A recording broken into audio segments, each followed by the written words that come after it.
오늘 추수감사절인데요. 여러분은 추수감사절 유래를 아시나요? 아마 유초등부를 쭉 다니신 분들이라면 여러 번 들어봤을 텐데요. 네이버에서 제가 검색을 해봤습니다.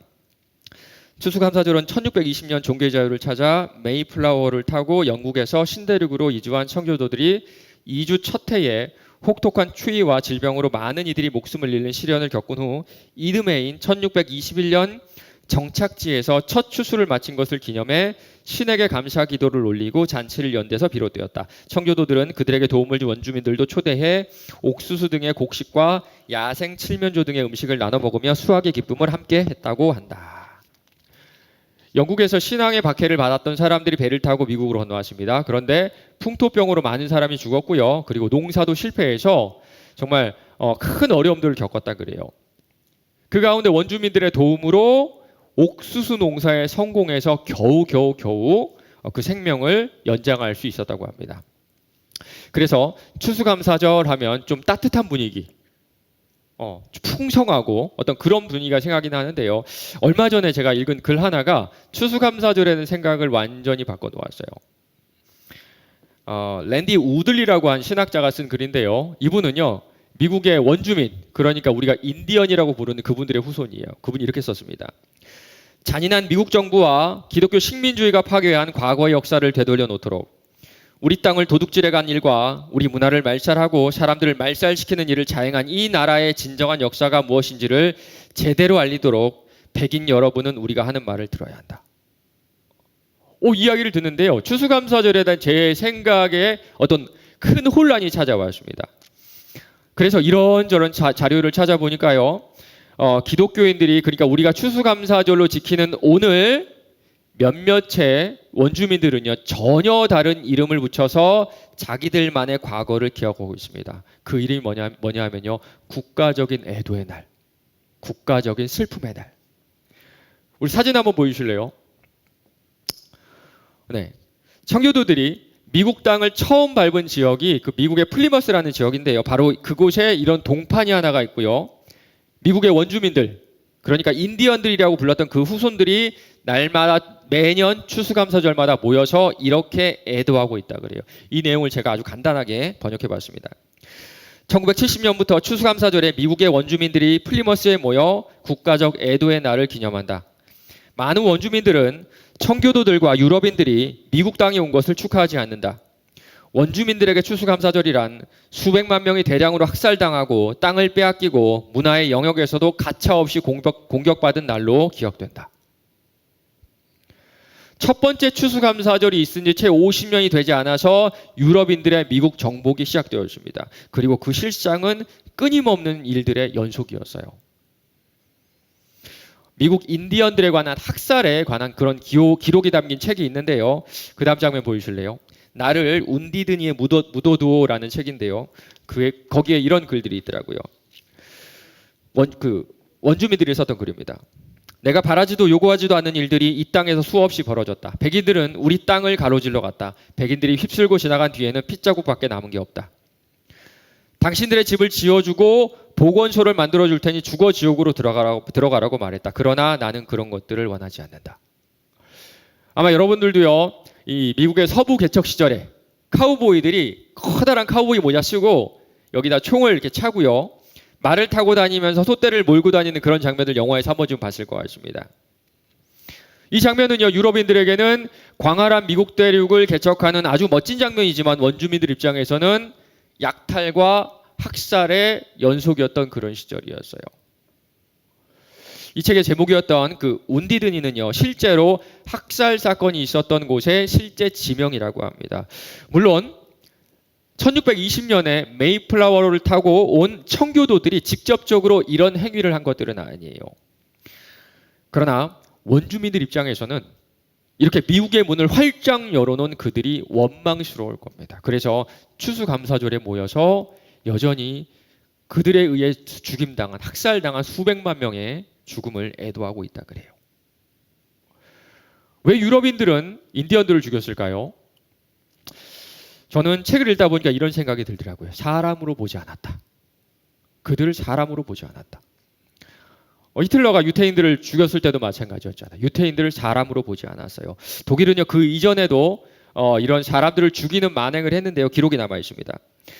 독일이 1884년에 강점한 아프리카 서남부 나미비아에서 독일인 이주민의 토지 약탈에 불만을 품은 헤레로족이 1904년 1월에 반란을 일으키자 독일군은 이 종족 전체에 대하여 선멸전쟁을 선포했다. 민간인 학살이 국제법에 어긋난다는 비판에 헤레로족은 인류에 속하지 않는다고 대답했다. 자신의 민족 외에는 사람으로 보지 않았던 거예요. 그 옛날에 미국 땅을 정복했던 유럽인들도 똑같았다고 합니다. 인디언 말살은 이른바 서부개척이라는 흐름과 맥을 같이 한다. 동부지역 백인 이민자들은 명백한 운명이라는 슬로건 하에 자신들이 미국 중서부로 진출한 것을 정당화했다. 이 과정에서 맞닥뜨린 원주민 인디언은 더불어 살아야 할 이웃이 아니라 청소해야 마땅한 미개 종족이었다. 맞아요. 백인들에게 원주민은요, 더불어 살아야 할, 존중해야 할 이웃이 아니라 이웃 밖에 있었던 마치 짐승과도 같았던 그런 존재였던 겁니다. 그런데 이렇게 내 이웃을 한정 지으면서 무관심하게 얕보는 일은요, 2020년인 지금 이 시대에 우리나라에도 여전히 지속되고 있는 것 같습니다. 솔직히 외국인 노동자들에 대한 여러분 시선 어떠세요? 정말 솔직히 여러분 마음속에 동남아시아에서 온 그 노동자들에 대한 존경심, 존중심이 있어요, 없어요? 뭐 흑인들에 대한 시선은 말할 것도 없죠. 피부색이 조금만 어두워도 옛날부터 우리나라는요, 동남아 사람 많이 해보셨죠?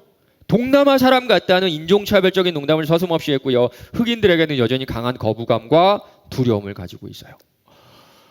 물론 우리가 외국인들에게만 그런 걸 느끼는 건 아니죠. 우리나라 안에서도 사회적으로 또 경제적으로 계층이 나누어지고요. 더 우위에 있는 사람들은 소위 갑질이라는 것을 하는 것을 여러분도 회사를 다니면서 세상을 살면서 경험해 봤을 겁니다. 나보다 아래에 있는 사람들을 존중해야 할 이웃으로 여기지 않는 거예요. 그 옛날 유럽인들이 인디언들을 여겼듯이, 그 옛날 독일인들이 그 아프리카 사람들을 여겼듯이 우리도 똑같이 나보다 밑에 있다고 여기는 사람들을 내 이웃으로 존중해야 될 사람을 여기지 않는다는 겁니다. 제가 오늘 말씀 시작하기 전에 좀 이렇게 장황하게 이야기하는 이유가 바로 여기 있어요. 여러분에게 이 질문하고 싶어서 그래요. 여러분의 이웃은 누구예요? 여러분의 이웃 누구예요? 아마 지금 머릿속에 떠오르는 사람들이 있을 것 같아요. 그런데 곰곰이 생각해 보잖아요. 많지 않아요. 그리고 상당히 한정적일 겁니다. 지역적으로도, 인종적으로도, 그리고 경제 수준에서도 내 나름대로 내가 생각하는 이웃의 범위가 있을 거예요. 여러분 가운데 외국인 노동자들이 내 이웃이다 생각하는 분 계세요? 지금까지 솔직히 그렇게 생각했던 분. 외국인 노동자들은 내 이웃이다. 솔직하게. 반대로 저기 그 잘 사는 재벌 총수가 내 이웃이다. 그렇게 생각했던 분 계세요? 맞습니다. 우리에게 이웃은요, 언제나 제한적이고 한정적이에요. 그래서 내 이웃의 범위 안에 있는 사람들에게는요, 호의적이고 선을 베풀지만 그 밖에 있는 사람들에게는 무관심하거나 때로는 적대하거나 때로는 얕보고 깔보는 것이 우리의 적나라한 현실이죠. 그런데 주님께서는 뭐라고 말씀하실까요?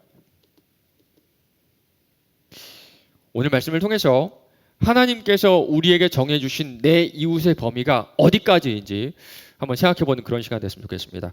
오늘 말씀 같이 한번 읽어볼 텐데요. 한 절입니다. 누가복음 10장 36절. 누가복음 10장 36절인데요. 우리 앞에 보시고 우리 다 같이 한번 읽어볼까요? 누가복음 10장 36절 짧습니다. 시작. 내 생각에는 이 세 사람 중에 누가 강도 만난 자의 이웃이 되겠느냐. 아멘. 오늘 본문 말씀은요, 누가복음 10장 25절부터 시작합니다. 어떤 율법교사가 일어나 예수를 시험하여 이르되 선생님, 내가 무엇을 하여야 영생을 얻으리까? 영생을 어떻게 하면 얻을 수 있을까라는 질문이었는데 실제로는 의도가 있는 질문이었어요. 여기 보면 예수님을 시험해서 함정에 빠뜨리려고 이 질문을 하는데요. 이 사람은 율법교사였습니다. 율법을 잘 지켜야 돼요. 회당에 한 번도 빠지지 말아야 됩니다. 성경에 나온 규칙들 여러분 절대 어겨서는 안 돼요. 이런 것들을 가르치는 사람이 바로 율법 교사였습니다. 이들이요, 이 율법을 얼마나 철저하게 가르치고 지켰냐면요, 마태복음 23장에서는 이렇게 말하고 있습니다. 너희가 박하와 회향과 근체의 11조는 드리되. 박하, 회향, 근체 이거 뭔지 잘 모르겠죠. 이거 향신료면 향신료. 이 풀에서 얻을 수 있는 향신료. 이스라엘 사람들은요, 이 향신료들을 들판에서 뜯어서 사용을 했어요. 그런데 시장에서 산 것도 아니고 밖에 나가서 뜯어온 향신료의 10%조차 하나님께 바쳤던 겁니다. 얼마를 뜯었는지, 사실 내가 이걸 뜯었는지 안 뜯었는지 사람들이 모르잖아요. 그렇죠? 그럼에도 불구하고 자발적으로 10%를 떼서 주님께 드렸던 정말 율법을 철저하게 지키는 그런 사람들, 율법을 철저하게 지키라고 가르치는 사람이 바로 이 율법 교사였던 겁니다. 예수님이 이렇게 율법을 목숨처럼 지키는 율법 교사에게요, 당신이 가르치는 율법에 뭐라고 써 있는지 한번 대답해 보라 말씀하세요. 사실 이건요, 아주 쉬운 질문이었습니다. 아주 어린아이부터 나이 많은 어른까지 율법의 두 가지 정신을 모르는 사람은 정말 아무도 없었거든요. 율법학자는요, 누구나 아는 그 대답을 이렇게 합니다. 대답하이르되 네 마음을 다하여 목숨을 다하여 힘을 다하여 뜻을 다하여 주 너의 하나님을 사랑하고 또 내 이웃을 내 자신같이 사랑하라 하였나이다. 이건 우리 다 아는 내용이죠. 그렇죠? 그때 예수님 이렇게 말씀하세요. 네 말이 맞아. 그렇게 살아. 그럼 영생을 얻을 거야. 네 말이 맞아. 지난 3주간 설교를 들은 지체들로부터 이런 편지와 연락들을 받았습니다. 이번 기회를 통해 주변을 둘러보는 주님과 같은 시선이 생기기를 바라며 기쁘게 돕고 살아가는 사람이 되기를, 그리고 우리 또한 주님께 항상 받고 있다는 것을 잊지 않기를 기도합니다. 어떤 자매는요, 이런 연락을 보내줬어요. 목사님, 3주 동안 정의란 무엇인가 설교를 들으면서 찔림도 많았고 저의 삶의 모습에 대한 고민이 굉장히 많아졌습니다. 그래서 너무 작은 일이지만 이번 주 설교 말씀을 들으면서 제 만족을 위해 사용하려고 가지고 있었던 작은 것을 나누고 싶어서 연락드립니다. 정말 감사하게도요, 많은 지체들이 이번 설교 시리즈를 통해서 인생의 방향을 재조정하는 기회가 되었다고 합니다. 그러나 편치 않은 분들도 계시다는 이야기를 들었어요. 나는 내 신앙 잘 지키면서 신앙생활하는데 왜 저렇게 얘기하지? 왜 남을 도우라는 얘기를 저렇게 강압적인 뉘앙스로 저렇게 얘기하지? 그거 내 자유 아니야? 내가 교회에 온 이유는 마음의 평안을 얻고 위로를 얻고 때로는 내가 원하는 것을 얻기 위해 하나님께 기도하러 왔는데 왜 저런 설교를 하지? 기분 나빠. 기분 나빠. 아마 여러분 가운데 있을 겁니다. 기분 나빠. 왜 저렇게 설교해?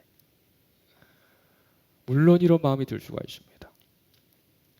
여러분 각자 나름대로의 신앙생활의 기준을 가지고 신앙생활을 할 수가 있어요. 사실 오늘 본문 말씀은요, 그런 분들에게 주시는 우리 예수님의 말씀이에요. 야, 너희들 영생을 얻고 싶어서 왔지? 그러면 네가 가진 기준하고, 그러니까 네가 생각하는 나름의 신앙생활하고 내가 얘기하는 기준하고 한번 비교해봐. 그 기준이 바로 여러분이 다 알고 있고 오늘 율법교사가 알고 있는 뻔한 내용입니다. 온 마음과 힘과 뜻을 다해 하나님을 사랑하고요, 이웃을 내 자신의 몸처럼 사랑하는 거예요. 이 말씀을요, 팀 켈러 목사님이 이렇게 풀어놨습니다. 하나님은 너희가 어떤 삶을 살기를 진심으로 원한다고 생각하느냐? 삶의 전 영역에서 순간순간 뜻과 정성을 다해 그분을 사랑하느냐? 자신에게 요긴한 일을 할 때처럼 기꺼이 온 힘을 쏟아 가난한 이웃의 필요를 세심하게 채워주고 있느냐? 그게 바로 하나님과 인간들 앞에서 너희가 살아야 할 인생이다. 이렇게 삶을 통째로 드린다면 영원한 삶을 누릴 자격을 확실히 갖출 것이다. 오늘이 정의란 무엇인가 시리즈 4번째 설교잖아요. 이 설교를, 이 말씀을 들으면 들을수록 아마 마음이 더 복잡하고 불편한 분들이 있다는 거 알고 있습니다. 근데 여러분만 그런 거 아니에요. 율법 교사가 바로 그랬거든요. 아무리 생각해도 그렇게는 살지 못하겠고 사실 그렇게 살고 싶지도 않은데 내 나름대로의 신앙생활이 틀렸다는 것을 인정하고 싶지도 않은 겁니다. 29절입니다.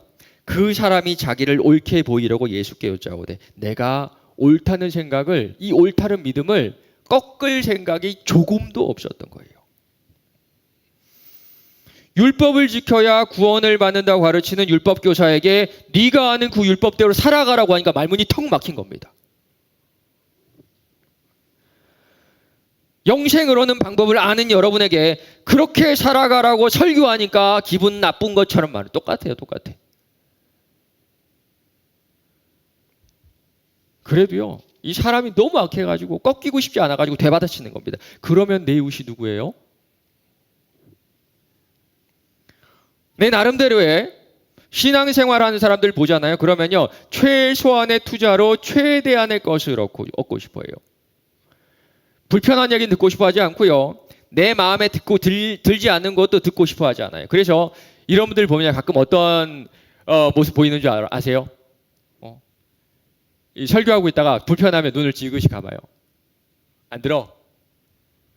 보면 자는 건 아닌데 눈을 이렇게 감고 안 들어요. 듣기 싫다는 거죠. 내가 교회에서 원하는 것은 마음의 평안, 위로, 때로는 뭐 어떤 성경적인 지식,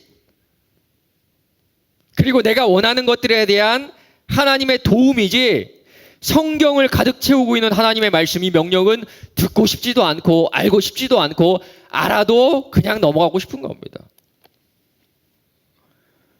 그래도 내 나름대로의 신앙생활의 오름을 지켜내기 위해서는요, 예수님의 명령을 최소한으로 축소해서 내가 지켜낼 수 있는 그 수준으로 끌어내려야 되겠죠. 그렇죠? 아무리 생각해도 내 이웃을 내 몸처럼 사랑하는 것은 불가능하지만 그래도 내 의로움을 지켜야 되니까요. 내 이웃이라는 범위와 이웃을 사랑하는 범위를 한정 지어만 하는 겁니다. 그럼 내 이웃이 누구죠? 내가 얼만큼 사랑하면 되죠? 그때 예수님께서 들려주신 이야기가 바로 오늘 본문 말씀인 선한 사마리아인 이야기예요. 제가 짧게 말씀드리겠습니다. 어떤 유대인이요, 멀리 떨어진 곳으로 가게 되었는데요, 산길을 가다가 강도를 만나서 거의 죽은 채로 길가에 버려졌습니다. 처음에는 유대인이었던 제사장이, 두 번째는 유대인이었던 레위인이 그를 발견하지만 하나같이 피해서 지나갔다 그래요. 그냥 지나간 게 아니라요, 피해서 지나갔다고 합니다. 이걸 정확히 번역해 보니까요, 일부러 반대쪽 길로 돌아갔다, 이렇게 우리가 번역해 볼 수가 있어요. 왜 그랬을까요? 왜 뺑 돌아갔을까요? 네, 맞아요. 자기도 당할까봐. 자기도 당할까봐. 저 사람 보니까 강도 당했네. 나도 저쪽으로 가면 당할 것 같으니까 뺑 돌아가야지. 그리고 가버렸어요. 그리고 그 다음에 지나간 사람이 바로 사마리아인이었는데요. 사마리아인은 사마리아라는 지역에 사는 사람들을 말하는 그런 용어였어요. 그런데 이 사람들은요, 인종적으로도 또 종교적으로도 이스라엘 사람들에게 무시당하고 경멸당하던 그런 사람이었어요.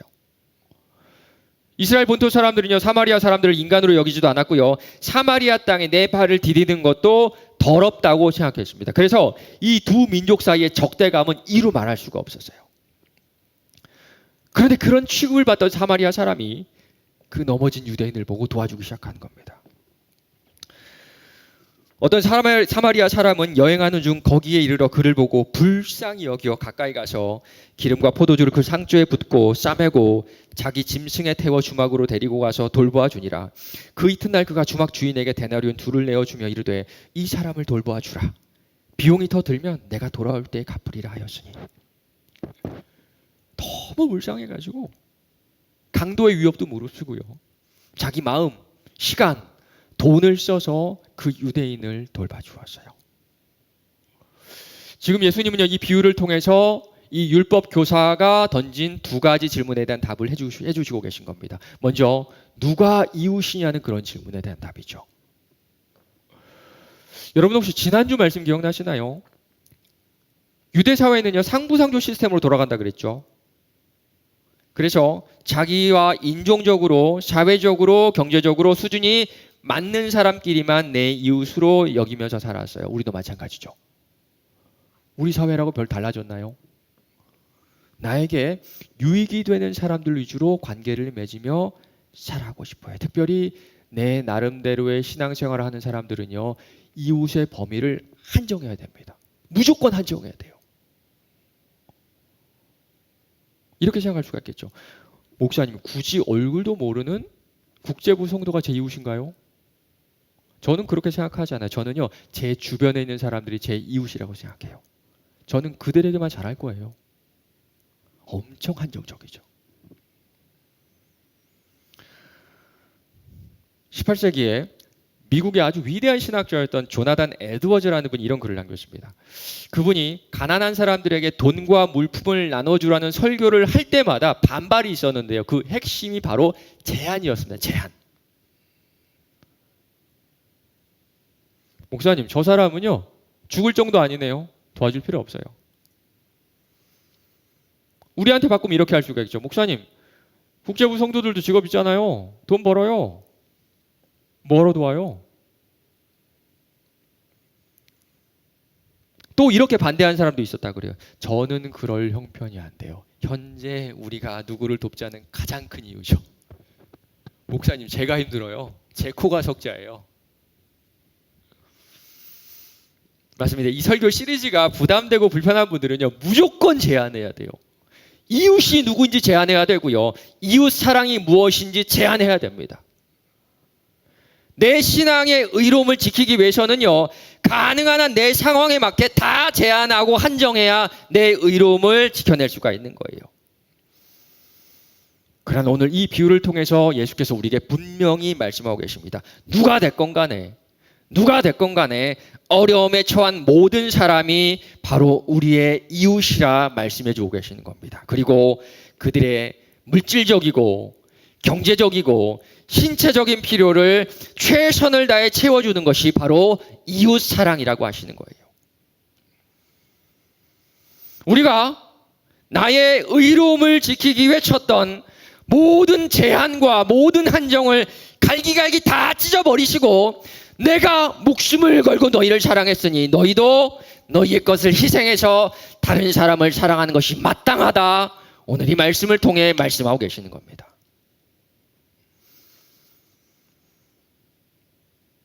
남이 진 무거운 짐에 대한 의무감 없이 괴로움을 겪지 않고 감당할 만한 때만 나누려 한다면 어떻게 되겠는가? 아무런 부담을 지지 않고 이웃의 아픔을 공유하는 게 가능하겠는가? 아무런 부담을 지지 않고 이웃의 아픔을 공유하는 게 가능하겠는가? 아무런 부담을 지지 않고 이웃의 아픔에 공유하는 것이 가능하겠는가?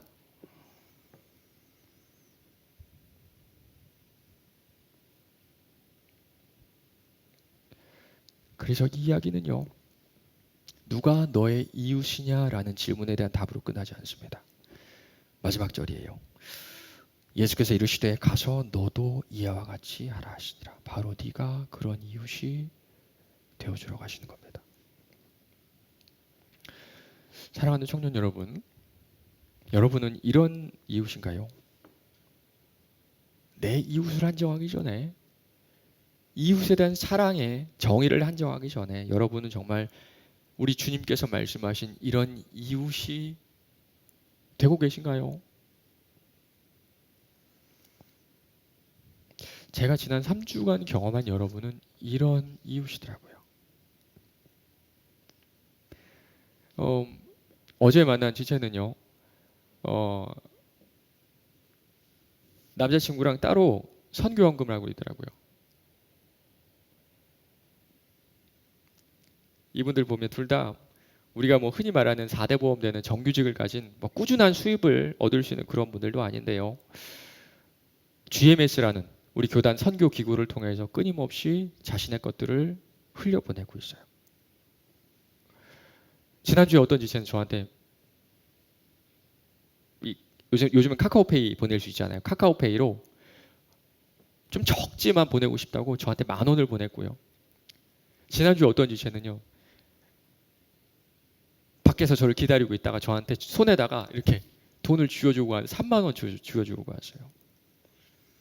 사실 10,000원, 30,000원 큰 돈 아니잖아요. 그런데 제가 현재 그 지체의 상황을 알거든요. 과부의 두 랩돈을 보시고 이 사람이 모든 사람보다 많이 넣었다 말씀하신 그 예수님의 마음을 저는 지난주 주일에 정말 깨달을 수가 있었습니다. 이분들 외에도요, 정말 많은 분들이 자신의 것으로 이웃들의 아픔을 공유해 주셨어요. 코로나로 참 어려운 가운데 여러분이 이렇게 살아갈 수 있는 것은요, 여러분이 예수님을 닮았기 때문일 겁니다. 너나 없이 원수 노릇을 했음에도 불구하고 주님은 그 인간들이 고통당하는 것을 보고 마음 아파하셨다. 사마리아 사람처럼 그저 위험을 감수하는 데 그치지 않고 자신의 생명을 값으로 지불하셨다. 예수님은 선한 사마리아인에 투사된 위대한 사마리아인이시다. 우리가 적대시했던 그분이 나에게 베풀어준 사랑을 아는 사람이라면 정말 지난 3주간 여러분이 보여줬던 그런 모습으로 살 겁니다. 인종과 사회의 벽을 넘어서 그렇게 살아가고 있는 여러분에게 정말 감사하다는 말씀, 정말 감사하다는 말씀 드리고 싶어요. 말씀 뵙겠습니다. 오늘 추수감사절인데요. 여전히 이 사회에서 소외된 채로 이 추수감사절에 인생의 악몽을 꾸는 분들이 참 많습니다. 그런데 우리 모두가 한번 이런 꿈을 꾸어보는 건 어떨까요? 예수 믿는 사람, 그 중에서 뭔가 경제적으로 잘 풀리는 사람들만의 추수감사절이 아니라 우리 모두의 추수감사절. 어떤 신학자가 이렇게 썼습니다. 이쪽 한편인 제사장과 레위인, 저쪽 한편인 사마리아인 사이에 있는 한 가지 핵심적인 차이점은 그들이 무엇을 보고 들었는가 있는 것이 아니라 그들이 보고 들은 것에 대해 과연 무엇을 행했는가에 있다. 지난 3주 정말 여러분처럼 기꺼이 행할 때 하나님께서는 무기력한 우리의 인생을 통해 누군가의 악몽과 같은 인생을 기쁨으로 깨워주실 겁니다.